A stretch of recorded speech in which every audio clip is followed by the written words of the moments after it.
welcome to video vlog 5. It is Monday. It's Monday. For reals. Really, it's Monday. And so we want to talk to you a little bit about what happened today. We should explain that Christina is not here. This is Shannon in my room. We are roommates. Oh, we need to talk about the hair washing. Okay. And it's late at night, and Christina lives somewhere far away. So we decided that we needed to talk about what happened today, and we didn't want to wait, because waiting would just mess everything up. Yes. Today, one thing we should tell you, when we moved into this Mulangushi villa, is that for the first day or two, we did not have hot water. And I took an ice cold shower yesterday, Sunday morning, and it was painful. It was painful.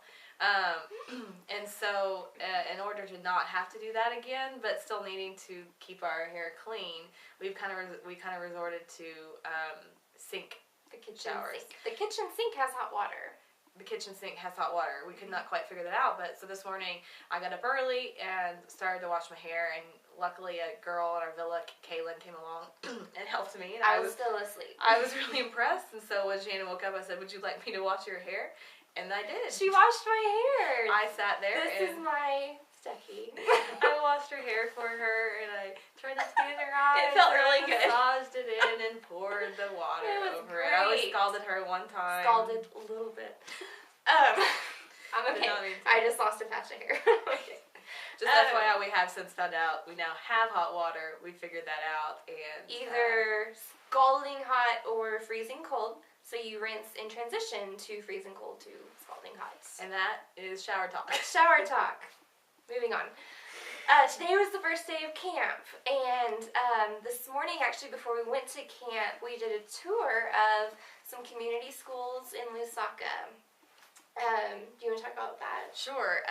We got to go into a school, and we had gone to an LCA, Lifeway Christian Academy, which is, part of Family Legacy's kind of branches. Like a private school. Yeah, and it's basically a private school for students, kids who are sponsored and who have money kind of coming their way. And so this was a community school for just everybody else kind of in that in the community, and it was.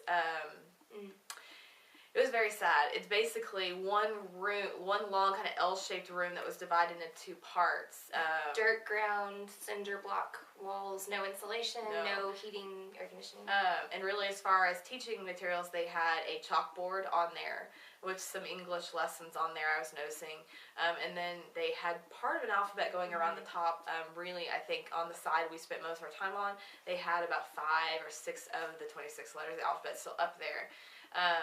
But we walked right in and, interrupted class, and the kids kind of rushed to us, and they love cameras and video cameras, and so we kind of entertained them with that, and these kids wanted to be in our arms more than, we had seen in the village, so they immediately they wanted to be in our arms, but lots of just hollow faces, just dark eyes, no expressions. You would ask them to smile, sikalela is how you say smile, and just nothing, no expression at all. So lots of darkness in that school.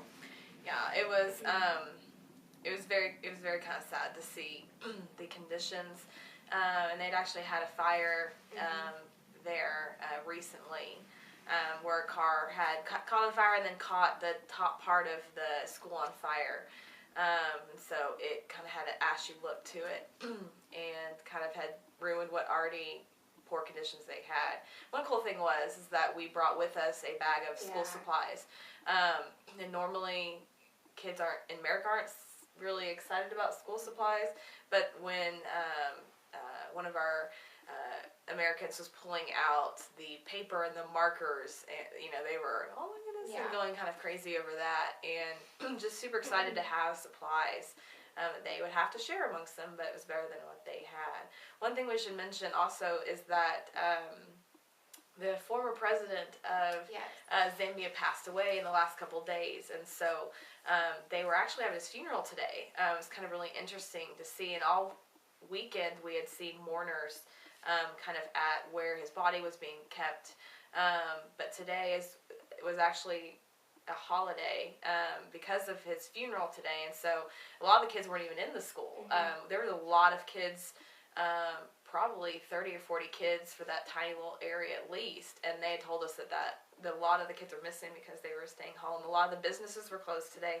We had to take back roads because a lot of the roads were closed. We actually got to drive by, after we left the school, we went on a tour of Lusaka, some of the other places we hadn't been so far, and we had some people on the bus who hadn't seen a lot of the area, and so we went around and we saw what we believe was the funeral procession. We saw the graveyard where he's going to be buried, and we saw just lines and lines of people around with his picture everywhere. He's a very beloved member of this country, and so it's kind of interesting to see that. And I guess apparently a lot of foreign dignitaries were in town too, and so because of that, we did camp a little bit differently today.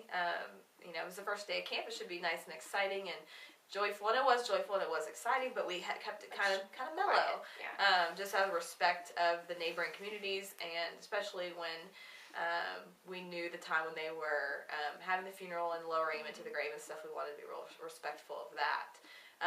But we did get to start camp, and we got to meet our group. So you want to go first? Yeah. I have a group of 10 boys. I'll have 12 tomorrow. I was told that 2 of them weren't here. 10 boys, 3 of them were in my group last year. Patrick, who is being sponsored by a friend of mine, and then Emmanuel, and then of course Samuel. And then the rest of the boys are new. Half of them are new to camp, period. Like, they've never been to camp before, and so that's exciting. Lots of them just sound like they're ready to accept Christ. So I'm looking forward to talking to them more, just one-on-one. Highlight of my day, when I left camp last year, I didn't know for sure if Sam, who's my sponsored child, I didn't know for sure if he had accepted Christ. And so that was heavy on my heart all year, and just, praying to God, even if I wasn't here for it, if he didn't know God, that someone would lead him to accept Christ. So today I had blessing time with him, which is our one-on-one time with the kids.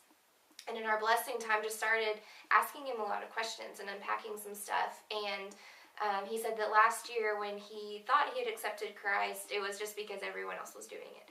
And so really talked with him a long time, made sure he understood the gospel and understood the commitment, and understood that, once he's saved, that's it. We don't have to do this again next summer, that it's forever. And he accepted Christ. And I got to hold his hand as he said his prayer and ask God to forgive him. And that it was just amazing, and so grateful that that I got to be there for that, and then I got to see it, come to fruition, and see it finished a year later. So my prayer for him, I shared earlier, is just that God would capture his heart the way he's captured mine, and just praying this week that I'll be able to continue to talk with him and, make sure he understands his commitment, and that, he's fully walking with the Lord. So that was my group. And I have a group of girls, actually teenage girls, about 12 to 15, which I'd actually, a day or two ago when the thought of that occurred to me, I was kind of nervous about that. But then as I spoke with my evangelist, who has a heart for these age girls, I really started praying that maybe that was what God wanted. And it was scary, I will say, at first, just because they were, as little kids tend to blurt out whatever they're thinking a lot of times and just talk very freely. These girls were very closed off, and the first 10 to 15 minutes was kind of rough, just because they were very, very shy, and were only talking when we were called on them. But they started to open up a lot more especially we got into this theme of seeking first the kingdom of God, and we really dove into what that means and who is this king.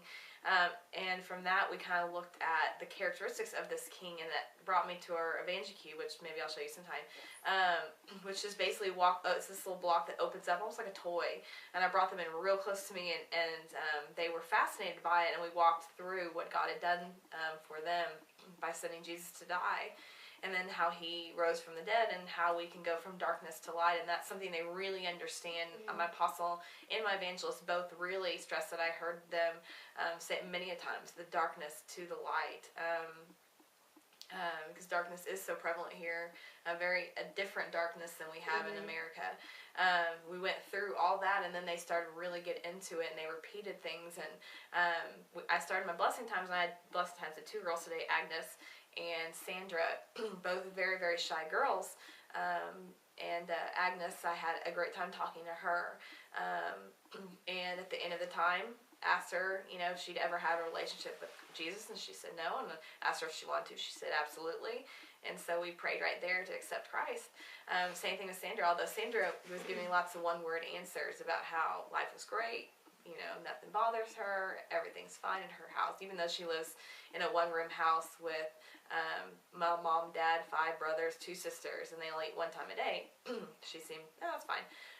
But we started talking about the Evangel Cube. She was giving one-word answers until I asked her, what do you remember about the Evangel Cube? And then she literally talked for about 3 minutes about what she remembered about that. And I had asked her if she ever heard it before. She said no. It's the first time she'd ever heard about Jesus and the gospel. And she said that she wanted to know him and that she wanted to be saved. And so, again, walked her through.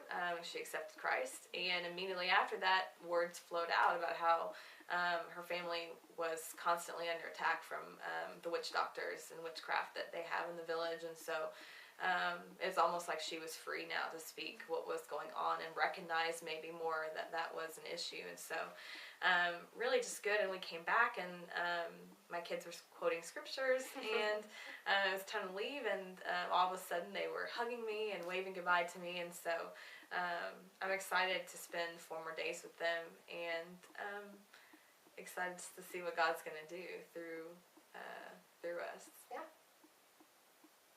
So we came back here, ate dinner, testimony time. More peanut butter and jelly. More peanut butter and jelly. We love that PB&J. Yes, and tomorrow we will do it all over again. Yep. And we will bring you videos